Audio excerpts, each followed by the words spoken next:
Hello everybody, this is Rick, also known as Duke City Devil Dog. I'm coming to you from Petersburg, West Virginia. As my tagline said, we did stop in Maryland by accident. Accident is actually the name of a small community up there, and the residents are called accidentals.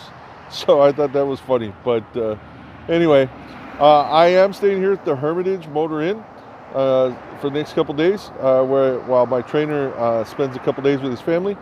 It's a nice little hotel. One of the things that's really interesting, I'm going to show the building just a little bit in the background and find out, give you some more info about it as we can. This is on the National Register of Historical Sites. It was built in the 1840s and was actually used to house Union officers during the Civil War back in during that time. So there's some interesting history to it. There's a restaurant in there. There's an inn right now, and we're going to check it out. One of the things I think I'm going to do over the next day or so is to explore Petersburg in the area a little bit, take some video, let you know what I find out.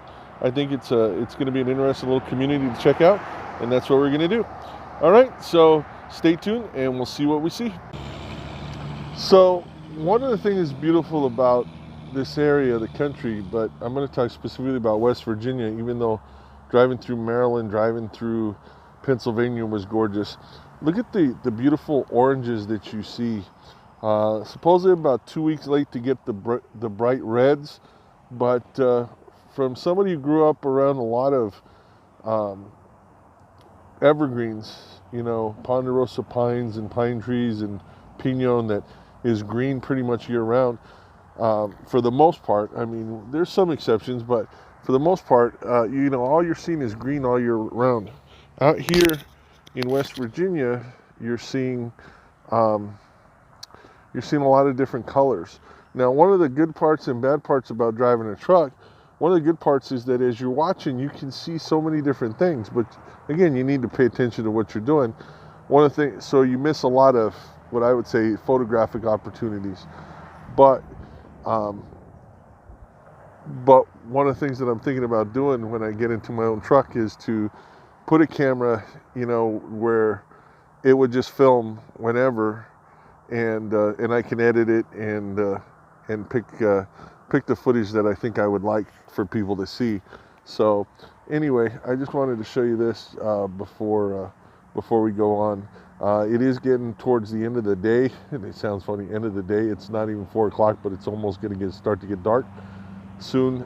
So I don't know how much more I'll get today, but we'll go from there.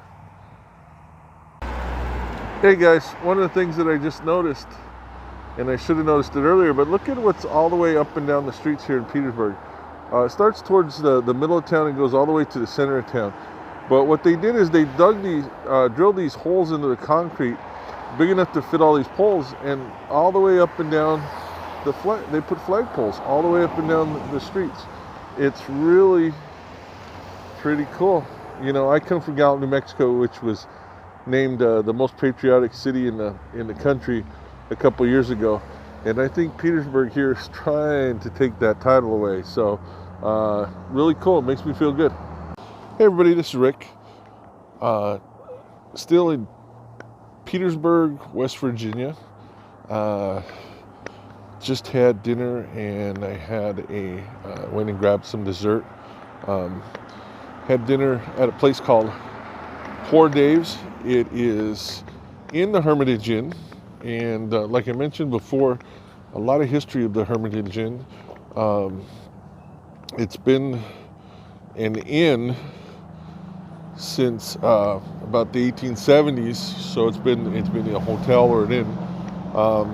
The main building itself, there's only a few rooms in there that are for rent, and I believe, and then there's a restaurant, which was a pretty good deal. Then you got they added on in the back. I think around the 50s or 60s, they added another building. That's where I'm staying. Nice little room. Reminds me of any old-time hotel. You know, so But what I'm looking forward to is I'm looking forward to tomorrow. Going to check out and see what Petersburg has to offer. What couple things though that you got to get done, just like anything when you got some downtime. I'm gonna do my 34-hour reset, so that's gonna be important. But then I also need to get some laundry done. Probably look at the coursework for level 3 because I start level 3 tomorrow, and go from there. So I'm going to go get out of this cold, and I'm going to sleep in a nice warm bed. Sorry about the light there. I'm going to sleep in a nice warm bed for the night and sleep in. So I don't have any particular time I need to be up in the morning. Did find a little restaurant for breakfast. I'm looking forward to eating there, and we'll go from there. I hope everybody has a good night, and I will see you tomorrow.